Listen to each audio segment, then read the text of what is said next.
Traditional gaming has evolved rapidly over the past 10 years, from disc-based rentals to the convenience of an all-digital, no more waiting in lines purchasing trend.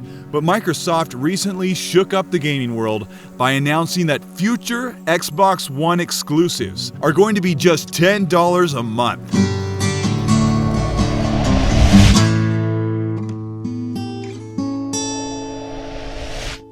The gaming community has been comfortably settled into a flexible and free ecosystem on consoles. Buying physical copies of games, loaning, trading, selling at will, or enjoying the benefits of an all-digital game collection, even game sharing. Neither of these options is ultimately better than the other, but that flexibility keeps gamers happy across the globe.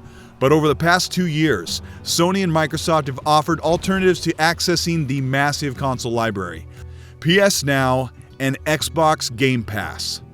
We're going to compare these two services and decide which one is right for you in quality, quantity, and most importantly, price. Games as a service on consoles. PSNow hit consoles first in 2015. Primarily, PSNow is an answer to a lack of backward compatibility deemed virtually impossible on the PS4. PSNow is a paid streaming service bolstered with a library dominated 90% by PS3 games.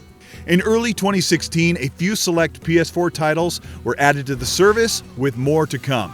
PSNow is $20 a month, with an impressive library of over 600 games. The drawback is that all games are streamed across your internet connection, subject to input lag and restricted to 720p, even if some games would normally render at a higher resolution. Standout PS4 titles are Beyond Two Souls, Until Dawn, and Killzone Shadowfall. With so many games available, barring the quality holdback, you're sure to find plenty to play for your $20 a month. Microsoft unleashed Xbox Game Pass last year with little fanfare or interest.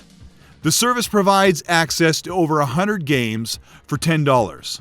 The games are downloaded and installed locally on your Xbox One with no streaming or emulation. In 2018, Xbox Game Pass was half full of Xbox 360 and arcade titles, but the additional 80-some games were current generation Xbox One titles. Standout titles on Xbox Game Pass are Halo 5, Gears of War 4, Dead Rising 3, and Sunset Overdrive. With just 164 games for half the price of PSNow, 6 months covers the price of one full game purchase. To make Game Pass arguably irresistible, Microsoft decided to include all future first-party Xbox One exclusives. This brings State of Decay 2, Sea of Thieves, and Crackdown 3, all day one playable for just $10 a month. Microsoft inevitably has additional first-party exclusives coming, such as Halo 6, Forza Horizon 4, and Fable 4, coming in the next year or two. For a full year of Xbox Game Pass, Xbox owners could be playing the next 6 exclusives day one for the price of just 2 games at $120. And have access to the other 160-plus games, with more on the way. According to Microsoft, all of these first-party titles, including Gears of War Ultimate and Halo 5, are permanent games alongside the rotating stock. But the inclusion of brand new exclusives has turned the gaming community on its head. Those that dismiss the program are starting to consider it. Especially looking at the 3 big Xbox exclusives this year, the Xbox community is decidedly split on whether they want to give a shot to Sea of Thieves, State of Decay 2, or Crackdown, but for the $10 entry fee. If all 3 are out by August 2018, for the launch price of Sea of Thieves, 6 months of Game Pass pays your way for all 3 games. Typically, Sony or Microsoft release 3 or 4 first-party exclusive titles each year, plus any other included game in the service. Also, if you'd like to own the game forever, you'll gain a 20% off discount. And if a game is a Play Anywhere title, like Halo Wars and ReCore, they are downloadable and fully playable on Windows 10 PC as well. But all 600 PSNow games are stream accessible on PC and PS4. This further extends where you can play your games. If you only care about playing current generation games, just like the large majority of PS4 gamers, PSNow only offers 20 PS4 games, These games are subject to a 50% visual downgrade. Until Dawn, Beyond Two Souls, Killzone Shadowfall, God of War Remastered, and Knack, and 15 other multi-platform games. For current generation on Xbox Game Pass, it has Halo 5, Gears of War 4, Dead Rising 3, Halo Wars Definitive Edition, Sunset Overdrive, and Gears of War Ultimate, all playable locally in full quality, even at 4K if you're playing on the Xbox One X.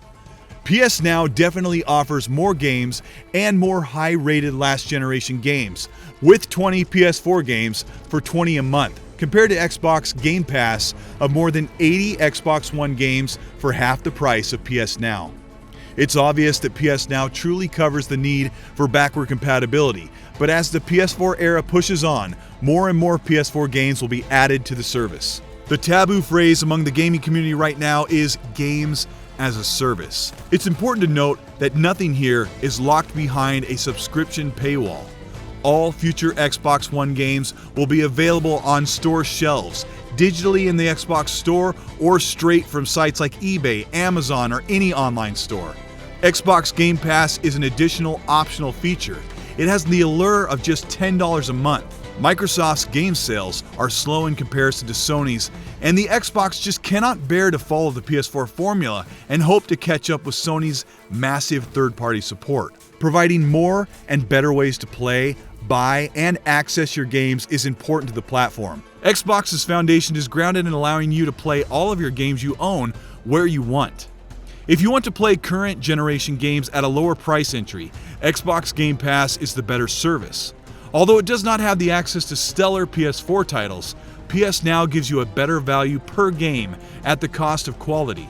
PS4's success is on an unstoppable trajectory, with little incentive to discount PS4 games or ease their paid access with a similar service like Game Pass or EA Access. Giving gamers the option to pay for an affordable service with a consumable revenue stream, much like Netflix, Hulu, or even Loot Crate or a gym membership, is always a big moneymaker. And this is just what the Xbox division needs.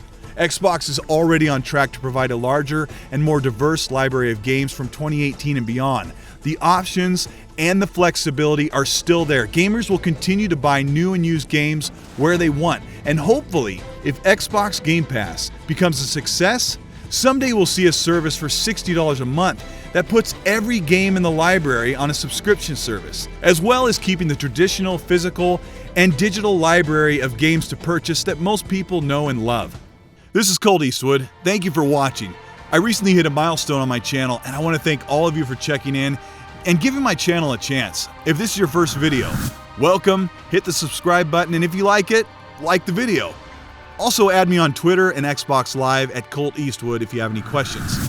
I'm the type that never quite settles down on one thing, and as well as making videos, I also do graphic design work, so if you need anything, let me know.